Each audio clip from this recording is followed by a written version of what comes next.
You're the hero in the story, Ryan. He's going to give you the opportunity to save her. He's made that clear. He's going to give me the opportunity to witness her death. When we see Ryan at the beginning, he is completely out of it. He's out of the FBI. He's actually teaching. He's following in Joe's footsteps. Inevitably, something will probably pull it back in. We're going to come back, answer a lot of questions that the audience has. And once those are answered right at the beginning of the episode, we're going to flash ahead to a year later, and then use our device of flashbacks to fill in the blanks and tell the audience what happened in that year. How did these characters get to where they are? We will see how people coped, who survived, who didn't, how they survived, how they've changed, and how they've become the people that we meet in season 2. He might be, kind of probably is alive.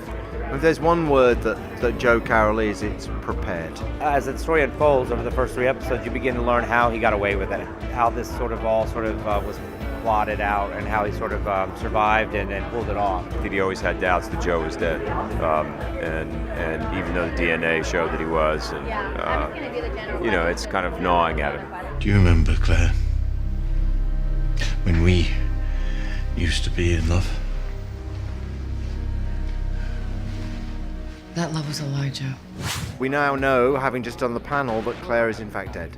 His son has been taken away, whisked away into some kind of witness protection program, and I don't think we're going to be dealing with him again in the second season. She lost everything at the end of season 1. The cults disbanded. She lost both the men she loved, one of whom had been her reason for living since she was 15 years old.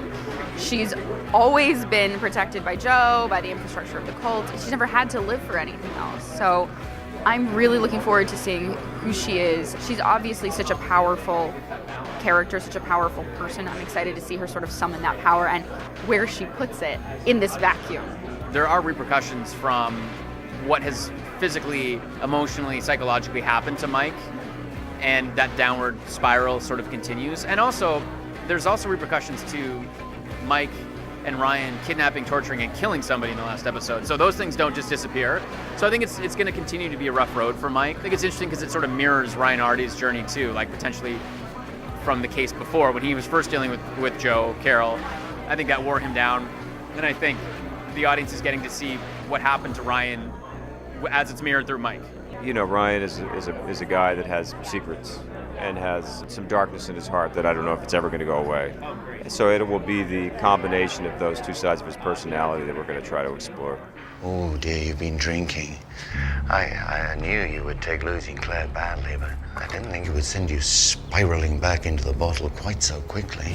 The followers that were left hanging last year have lost their messiah. You're going to find some that believe he's alive, some that there's that hero worship where they're just going to exist trying to satisfy maybe this thing that they thought Joe wanted.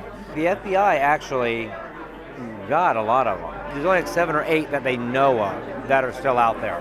Emma Hill being one of them for sure. How could this man convince all these people to be serious? He doesn't have to convince anybody to do anything they don't want to do. These are all people who are infatuated and obsessed by violence. And those people are out there. And we all know they're out there, and they don't need much convincing. Emma wasn't around for the cult, and frankly, I never felt like she was even around for, Carrollism, as we called it. She loved Joe, even though she's absolutely capable of commanding minions. I don't know that that's what she would want. Do you think I can't kill you? I have been instructed to shoot you, Ryan. We're not playing around anymore. We've retained all the twists and turns and surprises and scares, but we now have a new story. It's a rebirth for everyone that happens to be alive. There's still a task force in play trying to pick up the loose ends of the Havenport tragedy. So that's kind of what we come across a year later. There's been a grand jury investigation. They've probed the behavior by Agent Weston and Ryan Hardy and all the things that went wrong. Let's face it, the FBI didn't make all the smart moves that they could have. What will happen in the second season is much more character-based, which of course is delightful catnip to any actor. It's a year later. Characters have had a chance to learn from their mistakes and regroup. And like a phoenix, Joe will rise again. How much hurt can one man endure, Ryan? At what point does he break?